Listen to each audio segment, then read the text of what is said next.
And if we look at the breadth of inflammation-related disorders, it's my really goodness. hard to grasp how big it is. What a tremendous impact it's making. And at different life stages, in particular autoimmunity when you're young and so forth, type 2 diabetes when you're older, neurodegenerative diseases, metabolic syndrome. Cardiovascular disease. There's almost no end Absolutely. to it. So the ability to address those with metabolic needs is not part of the medical curriculum, but here at NOVA and our group and our colleagues here, there is a place for that. And there are people who understand that, and their approach to treatment and research incorporates those principles.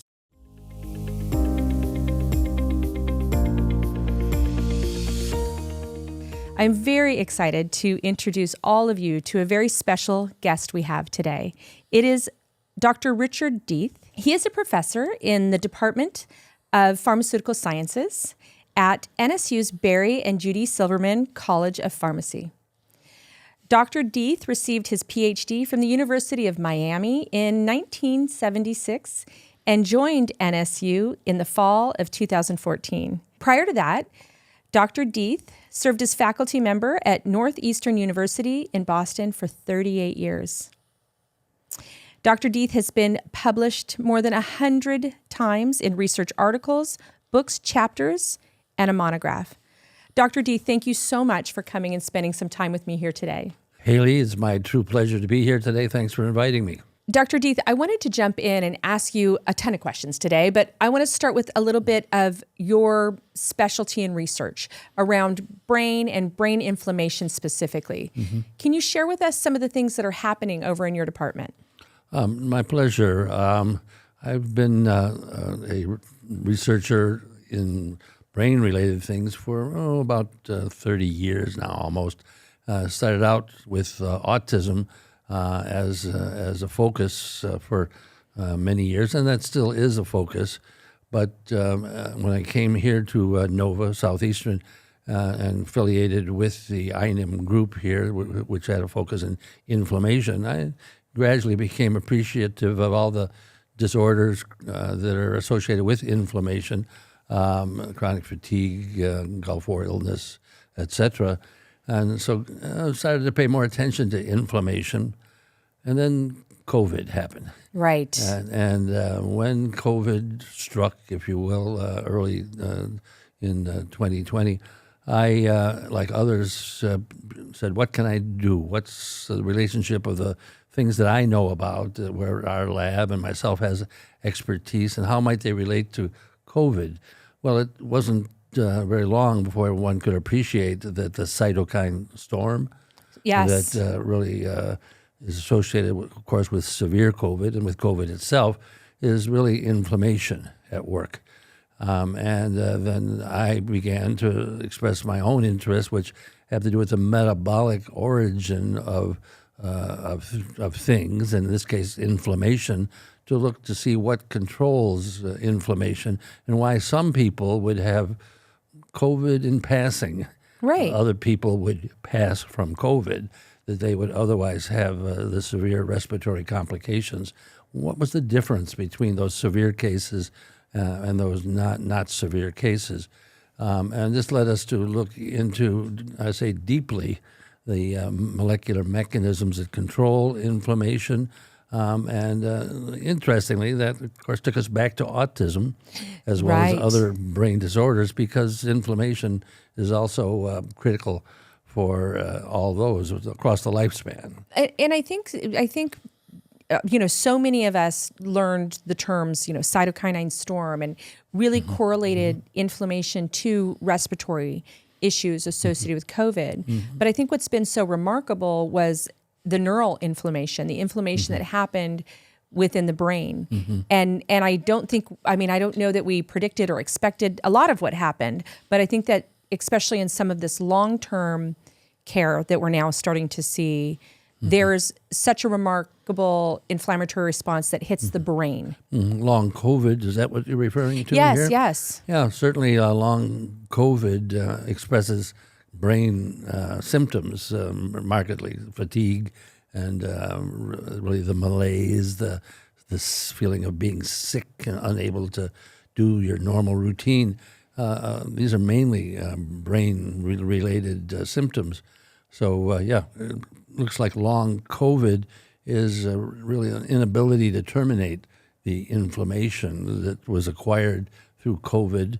And some people are less able to terminate their inflammation than others. And this makes them vulnerable to long COVID. What you just said was fascinating, or something that I maybe just sunk in right now, which is our immune response to infection or environmental toxins or nutrient deficiencies is designed to be there, but then sometimes the body doesn't either regulate properly or turn it off. Mm-hmm.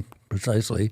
And even if we look back on COVID, and we can have our own images, but early on it was clear that the elderly were a particularly vulnerable population, and being partly elderly myself, I paid close attention to that.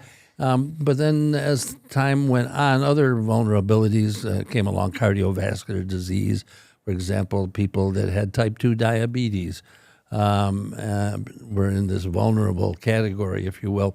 And a lot of what ties them together is what's called oxidative stress, or too little antioxidant versus the demand for antioxidant. So I appreciated that this was a factor, and that really encouraged me to look more about how oxidative stress fits into inflammation. Can you? I thank you so much. Can you help? I always say pencils and crayons for me. Mm-hmm. I always know if I can understand it, then a lot of other people can too. When you talk about oxidative stress, so I'm gonna let me jump backwards here for 2 seconds.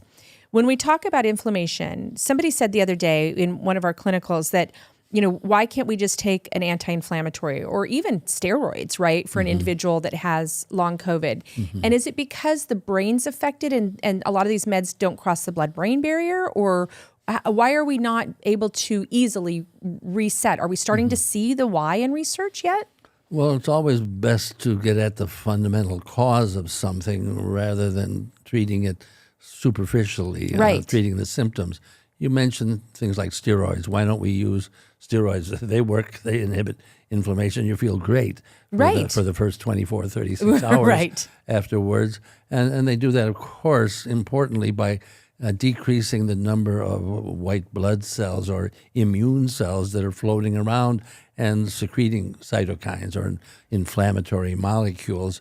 And but what caused the cytokines to be formed in the first place is more fundamental. And that's where understanding the mechanisms of inflammation and what is it that causes cytokines to be produced in excess, especially in some people, is really a more fundamental approach. So you can do some short-term things, and they're very important for getting people through crises and things like that. But for the long term, for the chronic illnesses that we mentioned earlier, for example, it's important to be able to address the underlying cause. Right. And so you mentioned oxidative stress. Mm-hmm. Can you distill down what that means in the human body? Great question, of course. And if we only had another hour or two. And 27 whiteboards. Yeah. I just dated myself. But we can start by appreciating that oxidation is where we get our energy from. Okay. If we breathe oxygen second to second, and of course, if we stopped breathing oxygen, we'd be dead shortly. But the oxidation process that we use to derive energy from oxidation gives rise to byproducts. It's not 100% efficient. When we take oxygen, we convert it to water in our cells, and we get energy from that. Actually, it's the energy molecule ATP, to be a little more scientific. So it's like a pathway. It's every cell in the body, every living cell needs a source of energy to maintain itself and carry out its functions. And so that energy in large part comes from the energy molecule known as ATP, and that molecule is maintained by oxygen, by our ability to breathe in fresh oxygen and to convert that oxygen to water. And as that occurs, some of those oxygen molecules, maybe 1 or 2%, end up leaking out of the system. Okay. And when they leak out, they form things like peroxide, like hydrogen peroxide that we're all familiar with.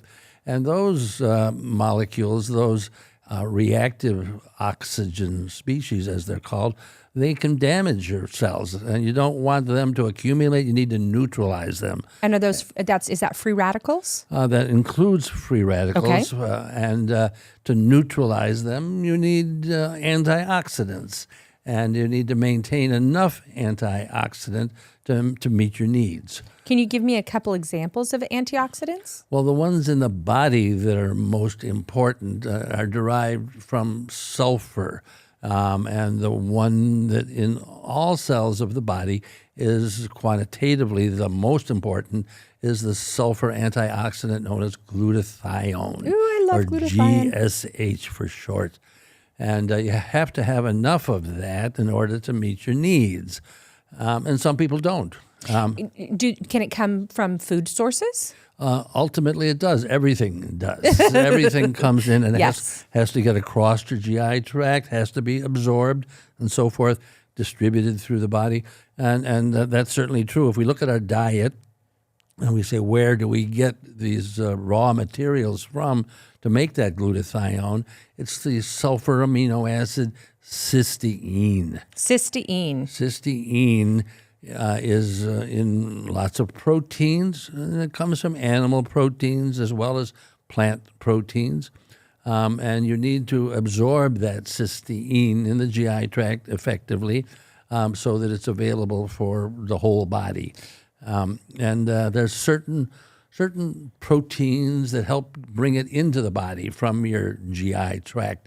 These are transporter proteins in particular for cysteine, and they need to work efficiently in order to bring in enough cysteine. When they don't work efficiently, one of the first places that shows itself is in the GI tract itself. Wow. And so GI inflammation is really an early sign of a problem. So with proteins, organic, grass-finished proteins, are there certain vegetables, like sometimes I hear things like do a lot of the cruciferous vegetables or sulfur, like garlic or onions? Garlic is the key. Garlic, I happen to enjoy garlic, Yes. which also helps me think that I'm doing the right thing. Interesting. That's fascinating. I love that we bring it into nutrition. You know, we are what we eat. Correct. We're all what we absorb, and every single thing we do is nutrient dependent. This is fabulous. So I'm going to just jump into what we see. What is the, I guess, symptom profile? What is the person experiencing that has neuroinflammatory,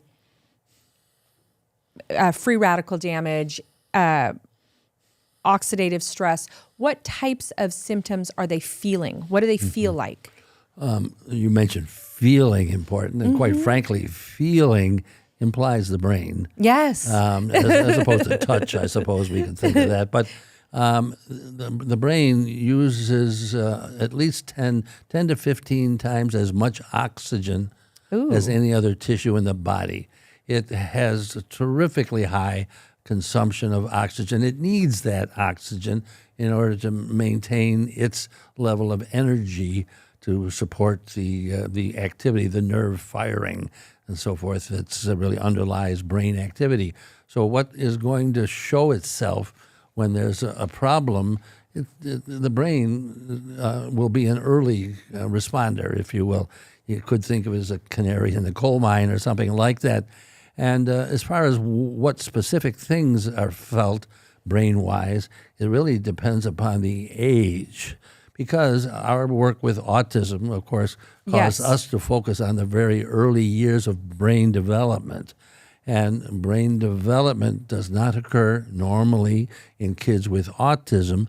And kids with autism, as well as adults, have about 1/3 less glutathione. That is 1/3 less of their most critical antioxidant than they should. And a decrease of 1/3 is a lot. Yeah, it is a lot. You can't miss it. Is research pointing us into any direction as to why the reduction? Is it they can't manufacture it? Is there been an insult or injury that's caused a deficiency? What is cutting edge research showing us? Well, ultimately, it's the uptake, and we mentioned this, by the GI tract that becomes important here. That is the source, ultimately. And if your GI tract has inflammation, then in fact its ability to absorb from the diet the cysteine that it needs for its glutathione, that's going to be a major problem. And it's well known, appreciated, that kids with autism have a very common occurrence of GI inflammation, GI problems. And this reflects the fact that even their GI tract is not getting enough antioxidant. And we tumbled into a whole line of very interesting work by when we appreciated that some kids with autism do much better when they go on a gluten-free, casein-free diet. And I was involved with a group of clinicians through what was then called the Defeat Autism Now Network. And as a part of listening to the other researchers, I understood that the casein molecule is metabolized in the GI tract to small peptides that have opioid or morphine-like activity. That's really surprising. Why we crave cheese? Surprise apartment. Is that why we crave cheese? We can get addicted to those things, as a matter of fact.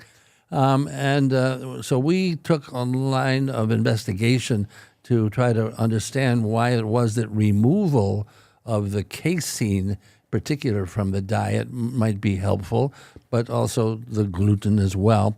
And when we looked at those peptides that are produced from both casein and from gluten, we found that those peptides inhibit the absorption of cysteine from the GI tract. That's amazing. In fact, they're gatekeepers, or they limit your uptake. And so if you have only a marginal amount and you really depend upon that absorption, then the foods that give those peptides will be a problem for you, because they'll restrict not only the absorption of the cysteine from milk or from wheat and so forth, but they'll restrict it from the other things that are in that meal or that diet. For example, meat, whatever else, vegetables that happen to be there. If they're inhibiting the absorption of cysteine, then in fact you'll be short of that cysteine. And this led us to understand that this transporter, and one in particular, is critical for the whole body's availability of cysteine in the GI tract. And so, not to distill it down, but when we hear so much right now about the gut-brain axis or the connection with it, is and the gut microbiome, is it just absorption of nutrients, or are there neurotransmitter receptor sites that are associated with the gut that are also affected? Certainly there's a gazillion connections At here. least a gazillion. And really about 60%, 50 to 60% of the metabolites that circulate in the body come from the microbiome itself. That is, the bacteria make interesting molecules, new molecules, and different molecules that end up being absorbed and being depended upon by the rest of the body. And so the really gut-brain axis or relationship, as well as the gut-body relationship overall, is really broad. So I have you here, so I'm going to ask you my own personal questions. Do you think that one of the things that we've seen from being pro-inflammatory during this time is a lot of the surfactants, the soaps, the things that are found in I always tell people, make sure that you're rinsing your glasses really well when you pull them out of the dishwasher. There's some connection with food additives and preservatives. The California just passed the Skittles law. They're calling it the Skittles ban with red dyes. Do you think that some of what's happening in the body and is because of us consuming things that are detrimental, as well as I understand and grasp and appreciate the nutrient deficiency, but are we also putting things in our bodies that are causing this inflammation or a catalyst? No doubt, because the same antioxidant system that I mentioned here is intimately related to toxic exposures. Matter of fact, what makes a lot of things toxic is the fact that they insult or interfere with your antioxidant system. Heavy metals in particular top that list, things like mercury and lead and arsenic and things like that. They all impair your antioxidant system. But some of the chemicals that you mentioned, all of those, they activate the metabolism processes that generate reactive oxygen species. And if you're low on glutathione, then in fact your ability to detoxify those foreign molecules, and let's face it, all those dyes that you mentioned, as well as many other molecules that are either part of our food supply or otherwise get into our GI tract or our bodies, those are all toxic molecules potentially. They have no real role in our normal physiology, and they have to be removed from the body, detoxified. And the less antioxidant you have, the less able you are to get rid of those things. So people that are marginal in their antioxidant status are also going to be more sensitive to these toxic exposures that have become really more and more prominent in our society and our food supply. That's profound. I think that sometimes we forget about the fact that what we put in, we have to deal with.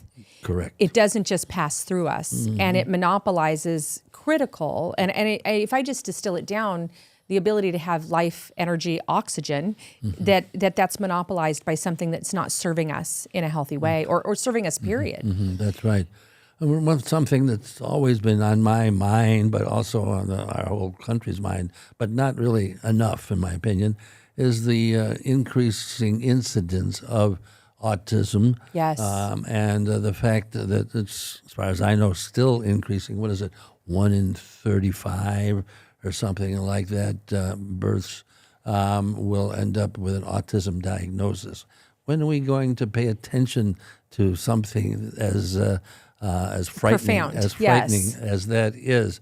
And so why is that going up over the last, let's say, 2 or 3 decades or something like that? It's a sign that more and more of the population, the young population here, doesn't have enough antioxidant. And so then you can look at the food supply as well as the quality of the food supply. We can think about glyphosate or Roundup that's used, of course, in providing the food by sort of major agricultural interests and so forth. And we can look across the board at pesticides and all sorts of additives and manufactured foods and stuff like that, and say that the quality of the diet is diminishing over time, whereas the toxic content and exposures are increasing. Absolutely. So what do you say in a situation? So everything that you've said about that is I would say scientifically accepted, right? That there are more chemicals than ever, that our food quality is lower than ever. And we're seeing a variety of expressions, whether it's chronic fatigue, MECSF, Gulf War injury was a 700,000 population in a very controlled period of time where we've been able to research, right? The toxic exposure, the burn pits that they were exposed to, for absolutely. example. If I were to wave a magic wand and say, what is the research, what needs to happen in research in order for us to have a profound change in our country? Is there something that's on the precipice? Is there cutting edge research? Is there something that's going to, I get a little cynical. I'm in the nutrition space, right? So I feel like until the dollar's impacted, the soil won't be put back. But in your research, what do you see cutting edge that's coming up? Well, I think the appreciation that these chronic diseases, which are viewed skeptically in many cases by the medical community, and I could even include autism in that, because it's just regarded as sort of a mystery, and medicine doesn't know what to do with that. But certainly chronic fatigue falls in that category, and I think the common underlying factor for these disorders is a lack of appreciation for the role of metabolic influences over inflammation. And this is actually really cutting edge, if I might say that, because we're appreciating at the molecular level how it is that inflammation is controlled. And you have to turn it on when you need it. And we're all happy to have macrophages and other inflammatory cells there to counteract viruses and other insults. But when they're gone, we don't want that inflammation to keep going on. We have to turn it off. And the research that I'm aware of recently, within the last year, for example, has shown that the turning off of inflammation can be a problem for some people. They don't have the right molecules, including some of those sulfur molecules that I referenced earlier, to turn off the inflammasomes, or the structures that actually produce the cytokines that constitute inflammation. So in terms of what's cutting edge is knowing what turns off inflammation, appreciating how we can increase the resources for those materials that turn off and limit inflammation, and how we can, either through the diet or through supplements, we can address the gap for those molecules. So you brought something interesting into my mind about when we talked about whether it's autism or chronic fatigue syndrome, individuals that are dealing with some aspect of nuanced illness.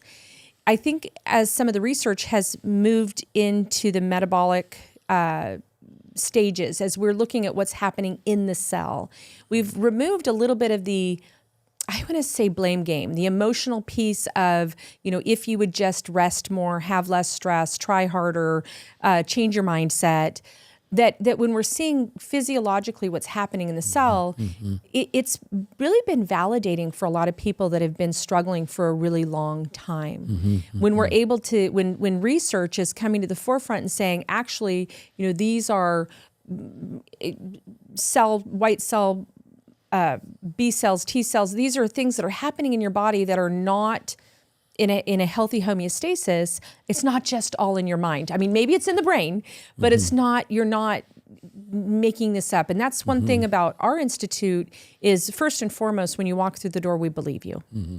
And what's so lovely is, and the synergy with working with you and your department is that research that you're bringing to the forefront is giving us more and more conviction and validation that the patient needs metabolic intervention.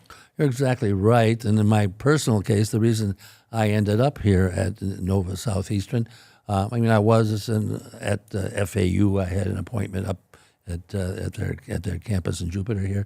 But I appreciated that faculty here at Nova, including Dr. Klimas and the INM group here, but also in this College of Pharmacy, of which I was previously affiliated, we're looking into the regulation of inflammation and the sulfur glutathione role in autism. We have a large autism program here on campus at Nova, and there are researchers here who are interested in treating and investigating autism. So it's an environment here that is, as far as I'm concerned, cutting edge in terms of appreciating especially the role of metabolic approaches in dealing with inflammatory disorders, and the reason that people experience skepticism about these disorders in the first place,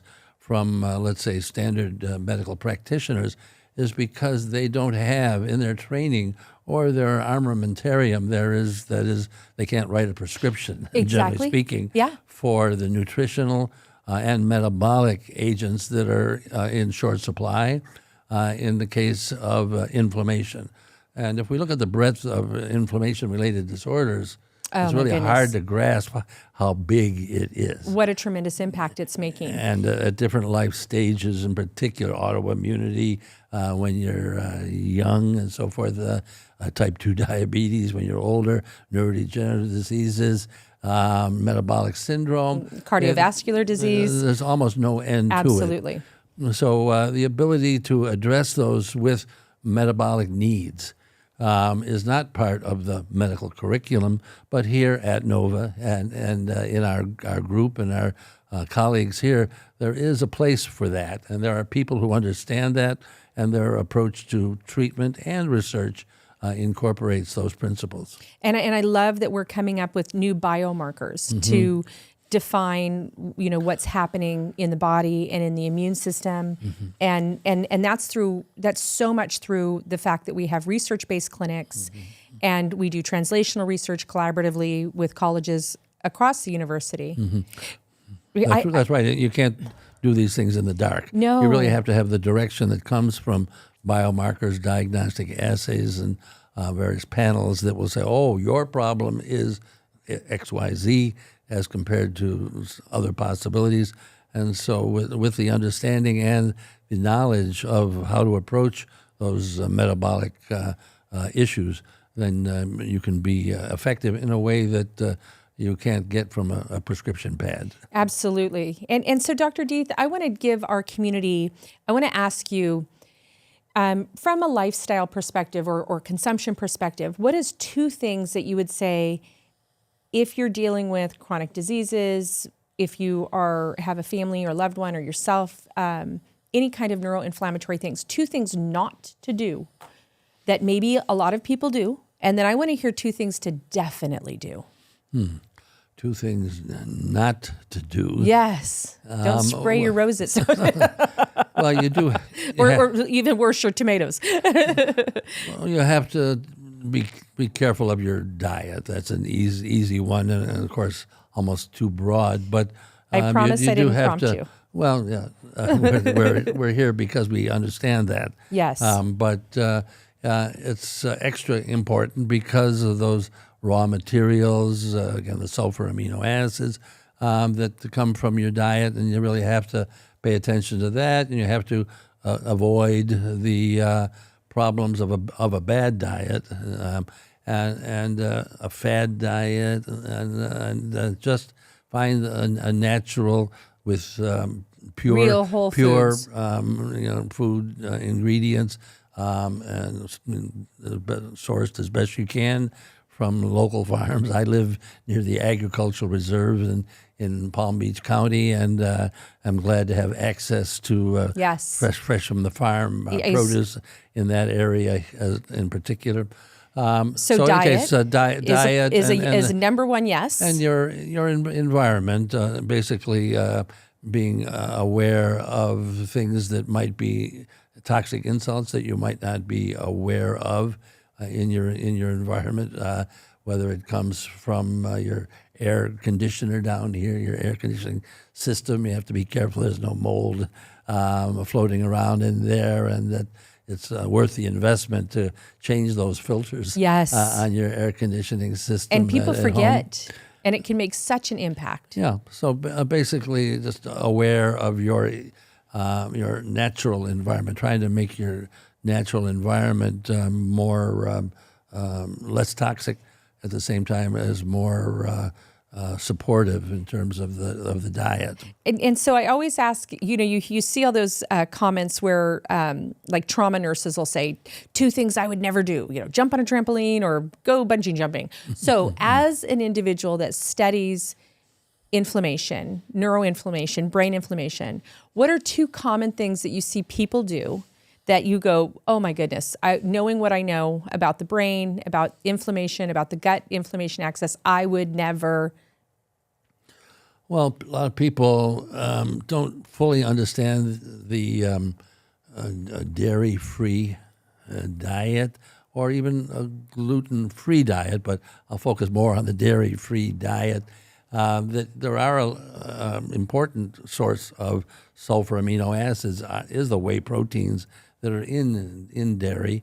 So what I'm looking for is like, gosh, if you're still smoking, quit smoking. Or gosh, if you are getting less than 8 hours of sleep, it's important to sleep. Or staying hydrated. Like just two things. Those, with all due respect, those aren't directly related to inflammation. Right, I'm making them up. They're good health practices. So someone. That's why I'm having difficulty. Yeah, if you watch somebody and we're all in a room or you're at a party and someone does something and what makes you kind of cringe? I'll tell you what mine is from a food perspective. You know what I mean? You just kind of when I watch people not eat all day long so that they can eat a bunch at a party. I just cringe. Anything that.